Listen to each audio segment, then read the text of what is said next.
ছেলেরা যদি 4টা বিয়ে করতে পারে তাহলে মেয়েদেরও 4টা কেন, মেয়েরাও বেশি করবে, কারণ মেয়েদের এনার্জি অলওয়েজ বেশি থাকে।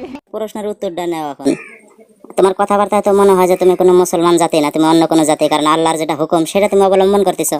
তো এখন প্রশ্ন তোমার উত্তর হলো যে দেখো, মেয়েরা এই জন্য 4টা বিয়ে করতে পারে না। যদি 4টা বিয়ে যদি করে তার 4টা স্বামী হবে, আর 4টা স্বামী একই টাইমে যদি 4 ধরনের কোনো কাজের কথা বলে, কেউ গোসলের পানি চাইতেছে, কেউ ভাত খাবার চাইতেছে, বা অন্য অন্য কাজের কথা বলতেছে, তো যখন 4টা স্বামী 4টা যখন কথা তোমাকে বলবে, তুমি কার কথা আগে শুনবা বলো? যখন তুমি একজনের কথাটা আগে শুনবা, আর একজনের কথা যখন শুনবা না, তার কাজটা করতে দেরি হবে, তখন সে তোমার উপর নারাজ হবে। আর নারাজ হলে হাদিসের ভিতরে আছে যে স্বামীর কথা যে অমান্য করে, যে স্বামীকে নারাজ করে, তার জাহান্নামে যাওয়া লাগে। আর জাহান্নামে গেলে এমনি তোমার শরীরের এনার্জি সব গলে গলে পড়বে। আর তোমার স্বামী তখন কি করবে জানো? তোমাকে তখন না পিটানি দেয় এনার্জি সব বাইর করবে। কারণ যখন তুমি একজনের কাজ করবা না, দেরি করে করবা, এমনি মেজাজ কষবে, মার খাইতে খাইতে না তোমার শরীরের এনার্জি এমনি সব শেষ হবে। আরেকটা কারণ হলো যে দেখো, তোমার স্বামী যদি 4টাই যদি কোনো রাত্রে তোমার কাছে চায় কোনো বস্তু, যে অধিকার যদি আদায় করার জন্য কোনো কিছু চায়, তখন তুমি কাকে দিবা বলো? সে যদি বলে আমার আগে লাগে, আরেকজনে বলে না আমার আগে লাগে, তখন তুমি কাকে দিবা? যে কোনো ভাবে ধরে নিলাম তুমি ম্যানেজ করে দিলাও, যে কোনো 4জনকেই দিলাও, দেওয়ার পরে ওই রাত্রে যদি তোমার গর্ভে সন্তান আসে, আর ওই সন্তানটা যদি ল্যাংড়া বা কানা যদি প্রতিবন্ধী হয়, তখন তুমি ওই সন্তানটার দায়ভার কার কাছে দিবা? কেউ তো তখন দায়ভার নিতে চাবে না, কারণ সে বলবে না এটা তো আমার ফসল না, সেও বলবে সেটা আমার ফসল না। তখন সেই সন্তানটার দায়ভার কে নেবে? তখন কি পরিস্থিতি হবে বলো? কারণ এমনি আমরা বুঝি যে যদি দামরা গরুর যদি পেশাব, 4টা দামরা গরুর পেশাব যদি একটা বোতলে রাখা হয়, তারপরে যদি বলে যে এই পেশাবগুলা বাইর করে আলাদা আলাদা করো, 4টা দামরা গরুর পেশাব আলাদা করো, কোনোদিনও সম্ভব হবে না। আর যদি একটা দামরা গরুর পেশাব যদি 4টা বোতলে যদি রাখা হয়, ওটা এমনি সবাই চিনবো, সবাই জানবো যে ওই গরুটার মানে পেশাব।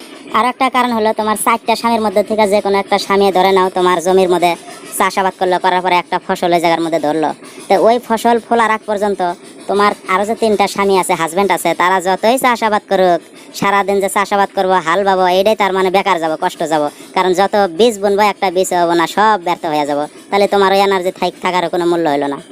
আর একটা পুরুষ যদি 100টা জমির মধ্যে যদি চাষাবাদ করে, 100টা জমির মধ্যেই ফসল ফলার সম্ভব আছে, তার বীজ নষ্ট হবে না। কিন্তু তোমার জমিতে একজনের ফসল ফলানোর সাথে সাথে আর বাকি 3টার ফসল নেওয়ার তো আর তোমার বুদ্ধি নেই। বাকি 3টারে তুমি কি দিয়া বুঝাবা? সে 3টা যদি বলে যে আমিও তো এখানে চাষাবাদ করছি, তো আমার ফসল কই গেল, তখন তুমি তাকে কি দিয়ে বুঝাবা? আরেকটা কারণ হলো, কোনো পুরুষ যদি 4টা স্ত্রী থাকা সত্ত্বেও অন্য কোনো মহিলার সাথে শারীরিক সম্পর্ক করে প্রেগনেন্ট বানায়, আর ওই বাচ্চাটার দায়ভার তারই নেওয়া লাগে, কারণ সেও অস্বীকার করার আর কোনো রাস্তা থাকে না। কিন্তু তোমার যে এনার্জি, তুমি যদি 4টার সাথে বিবাহ বসব বৈধতা যদি থাকে, তো আর 10টার সাথে যে তুমি সম্পর্ক করবা, কইরা তাদের সাথে যে বাচ্চা হবে, সেই বাচ্চাগুলো তাদের ঘাড়ে তুমি কি করবা? চাপিয়ে দিবা। আর সেটা তারা টেরও পাবে না, কারণ তুমি বলবা যে এই 4জনের যে কোনো একজনের দেওয়া হয়েছে, আর তারা তাই মাইনা নিব।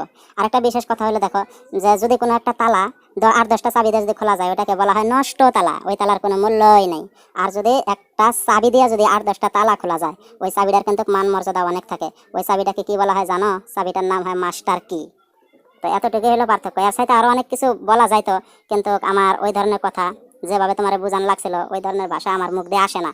তো আশা করি তুমি এতটুকুই বুঝছাও। যদি তুমি না বুঝে থাকো, তাহলে আমার কিছু করা নাই, এখনো টাইম আছে। তুমি ভালো হও, সত্য পথে আসো, ফাজলামি বদমাশি বাটপারি তুমি বাদ দাও, বুঝছাও কি? একদিন কবরে তোমার যাওয়া লাগবে।